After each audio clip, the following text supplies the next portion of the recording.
السلام عليكم ورحمة الله وبركاته. kusoo dhawaada barnaamijkeena Saacid Talk iyo xalaqad cusub. Maanta waxaan ka hadli doonaa arrin dhinac walba nolosheena ka mid ah, saameyn iyo xiriir adag nala leh aan ka hadli doonaa. Waxaan u bixinay cinwaanka maanta mise berri. Intaanan muuqaalka u guda gelin, waxaan idin ka codsanaa oo iga codsi ah muuqaalkan isku day inaad dhamaysato, aragtidaana ay reebto waa iga codsi. Sidaan ognahay nolosheena oo dhan waxay ku dhisan tahay go'aano aan qaadano, ha ahaado mid dhow ama mid fog ama mid weyn ama mid yar. Go'aanada nololeed aan qaadanayno waa noocee. diinteena waxayna leedahay ama ay ku dhisan tahay qofka muslimka ah inuu cibaadada ku sabro, inuu isxakameeyo, dembiga iska xakameeyo, inuu xumaa iska ilaaliyo. xataa waxyaabo badan oo adduunka dhadhankeeda ah aan iska ilaalino anagoo dib dhiganayno nicmada raaxada berri aan ku helayno jannada ilaahay hadduu ilaahayna waafajiyo. nolosheena waxay ku dhisan tahay go'aano muhiim ah anaga aan qaadanayno ayay ku dhisan tahay. tallaabo walba adiga aad nolosha aad qaadayso waxay ku dhisan tahay hadba go'aanka aad ka qaadatay iyo go'aanka aad gaartay ay ku xiran tahay. tallaabo walba waxa ka horeeya go'aan adiga aad qaadatay, sababtoo wax walba intaadan fulin ayaad go'aan ama aragti ka leedahay. tusaale waxaan u soo qaatay sida caadiga ah bani'aadamku wuxuu iska jecel yahay ama uu abuuran yahay waxyaabaha degdega inuu helo. waxaan jecelnahay wixii hadda aan gacanta ku dhigay inaan iska jecelnahay, midda dambaysa waa adag tahay. waxyaabaha nolosheena gadaal xigo badanaa waa nagu adag tahay, sababta dulqaadka bani'aadamka wuxuu adag yahay, bani'aadamkana wuxuu ku samaysan yahay degdegsiimo.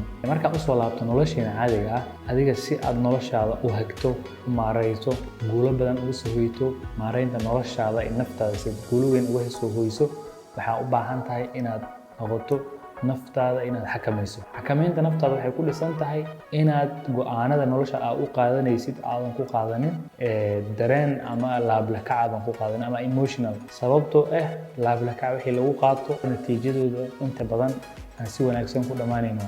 go'aamada xigmada ku dhisanna waxay ku dhisan tahay wax walbo kuu soo baxo oo xigmadu ku jirto inaad qaadato, mid qaraar ha ahaado mid macaan ha ahaado. hadda ka soo qaad markaad tusaale idin siiyo nolosheena caadiga ah oo maalinlaha hadda ka soo qaadno, qof ayaa wuxuu u baahan yahay dabcan magaalada joogaa, shaqo fiican u haystaa, dakhligiisu uu fiican yahay, laakiin ma awoodo inuu gaari gato. wuxuu sameynaa marka waxaa u soo baxayso gaariga inuu hadda gato uu gaarigu ku socdo oo magaalku ku maro ayaa u sawiran, laakiin waxaa kaloo gaarigaas ku geedaaman lacagtiisa oo badan iyo dhammaanteed oo hadda aan la wada sugi karin.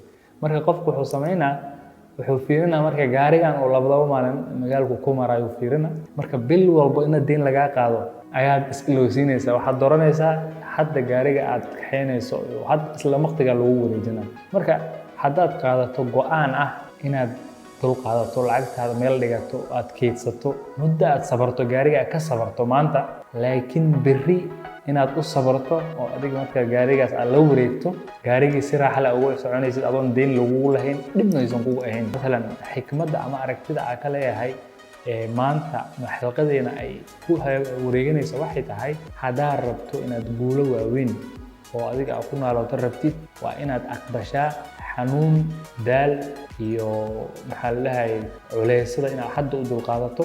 muddo kadib markaad ku sabarto wixii dhammaadka inaad ku guulaysato ama aad hesho wax raagayo oo aad ku raaxaysanaysid oo sidoo kale faa'iido weyn ku leh. waxaan kaloo ku sii darayaa daraasad oo baaritaan uu sameeyey caalamka la yiraahdo Walter Mischel. waxaana daraasadaas uu ku sameeyey jaamacadda Stanford, waxayna ahayd daraasada 1972 Stanford Marshmallow experiment loo bixiyey. daraasad waxay ku saabsan tahay waxaa la sameeyey caruur aslan daraasad caan waaye oo cilmi nafsiga lagu daraasay. waxaa la isugu keenay ilmo yar ayaa waxaa la isugu keenay qol yar, waxaa loo keenay waxyaabo macmacaan loo keenay. marka mid walba waxaa loo sheegay hadda macmacaanka hadda aad cunto hadhow mid kale ma helaysid, laakiin haddaad dul qaadato aadan cunin hadhow waxaa lagugu darayaa mid kale oo dheeri ah. mar walbo aad keydsato ama aad ka dulqaadato inaad hadda cunto waxaad helaysaa mid kale oo dheeri ah. marka ilmihii waxaa lagu tijaabinaya hadba ay siday go'aanada u qaadan karaan noloshooda, dabcan daraasada ahayd. marka waxaa la sameeyey ilmaha qaarna isla markii bay cuneen, qaarna way sabreen oo is adkeeyeen, waa dulqaateen.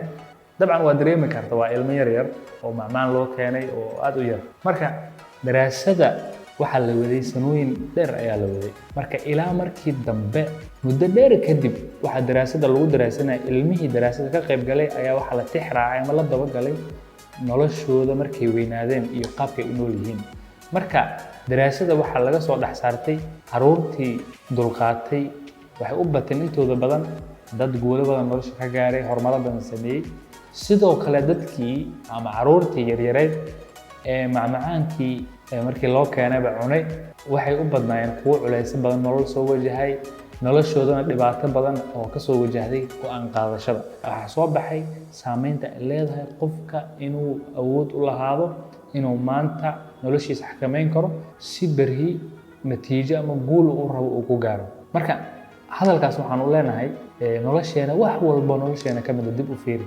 noloshaada go'aan mar walba laba go'aan aad hor yaalo wax degdeg oo hadda aad dhaminaysid oo hadda aad ku kala bixaysid iyo wax berri aad faa'iidadeeda aad guranaysid oo laakiin u baahan maanta inaad ku dulqaadato maanta dhedhanka haysid uga fogow raaxadaada berri laakiin haddaad doorato inaad maanta horumarsato berri natiijada ma sugaysid dhadhan kale sababta culayska go'aanka u qaadatay ay ku xiran tahay waxaan kusoo khatimayaa oraha uu yiri ama sharxaad uu ka bixiyay aayad quraan ah Dr. Mustafa Maxamuud wuxuu yiri markuu la hadlayo Taaluut ciidankiisa aayadda quraanka ah قال تعالى قال إن الله مبتليكم بنهر فمن شرب منه فليس مني ومن لم يطعمه فإنه مني إلا من اغترف غرفة بيده فشربوا منه إلا قليلا منه marka meeshan wuxuu ku sheegay guusha nolosha oo dhan ama fahamkeeda aayadan ay ku jirtaa weey sababtoo ah guusha dagaalka ee macrakada loo socdo waxay ku xiran tahay